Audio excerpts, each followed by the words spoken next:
নমস্কার বন্ধুরা, আমিও বাঙালি রান্নাঘরে সবাইকে স্বাগত জানাচ্ছি। আবার একটা রেসিপি আপনাদের মাঝখানে শেয়ার করতে চলেছি। সেটা হলো কচুরলতি দিয়ে সাইটিং মাছের ঝাল। তাহলে চলুন দেখে নেওয়া যাক আজকের রেসিপি। ওভেনে একটা কড়াই বসিয়ে তাতে দিয়ে দিয়েছি পরিমাণ মতো সাদা তেল। তেলটা গরম হয়ে যাওয়ার পর দিয়ে দিলাম হাফ চামচ মতো হলুদ গুঁড়ো। আর আগে থেকে মাছগুলো ভালো করে ধুয়ে পরিষ্কার করে লবণ মাখিয়ে রেখেছিলাম। এখন হালকা করে ভেজে নেব, খুব বেশি কিন্তু ভাজবো না সাইটিং মাছটা। উল্টে পাল্টে ভালোভাবে ভেজে তুলে নেবো একটা পাত্রে।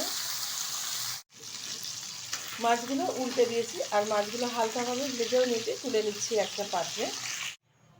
মাছগুলো তুলে নিয়েছি একটা পাত্রে। এখন মাছ ভাজা তেলে দিয়ে দিচ্ছি কিছুটা কালো জিরে ফোড়ন, দিয়ে দেবো টুকরো করে রাখা কচুরলতি ভালো করে ধুয়ে পরিষ্কার করে নিয়েছি।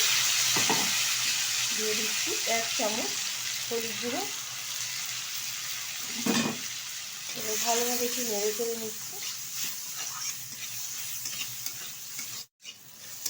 বেশ কিছুক্ষণ নেড়ে চেড়ে নেওয়ার পর এর মধ্যে দিয়ে দিচ্ছি পেস্ট করে রাখা এই যে সর্ষে, ধনেপাতা আর টমেটো। সর্ষেটা কিন্তু ছেঁকে ব্যবহার করেছে। এবার ভালোভাবে একটু নেড়ে চেড়ে নেবো। বেশ কিছুক্ষণ কিন্তু সময় ধরে আমি নাড়াচাড়া করবো না, কারণ যত বেশি সর্ষে তেলের মধ্যে কষানো হবে টিকটিকি ভাব কিন্তু চলে আসবে। হয়ে গেছে কষানো, দিয়ে দিচ্ছি এর মধ্যে পরিমাণ মতো লবণ। আবার একটু নেড়ে চেড়ে নিচ্ছি। বেশ কিছুক্ষণ নেড়ে চেড়ে নিয়েছি। এখন দিয়ে দেবো এর মধ্যে 1 চামচ লঙ্কার গুঁড়ো, দিয়ে দিচ্ছি পরিমাণ মতো জল। আমার এই রেসিপি যদি আপনাদের ভালো লেগে থাকে আপনারা অবশ্যই আমার চ্যানেলটিকে সাবস্ক্রাইব করবেন, লাইক করবেন, শেয়ার করবেন। ঠিক আজকে যেরকমভাবে লতি দিয়ে সাইটিং মাছ রান্না করে দেখালাম, সাইটিং মাছের ঝাল, অবশ্যই আপনারা ট্রাই করবেন। আশা করি ভীষণ ভালো লাগবে। দিয়ে দিচ্ছি এর মধ্যে ভেজে রাখা সাইটিং মাছ।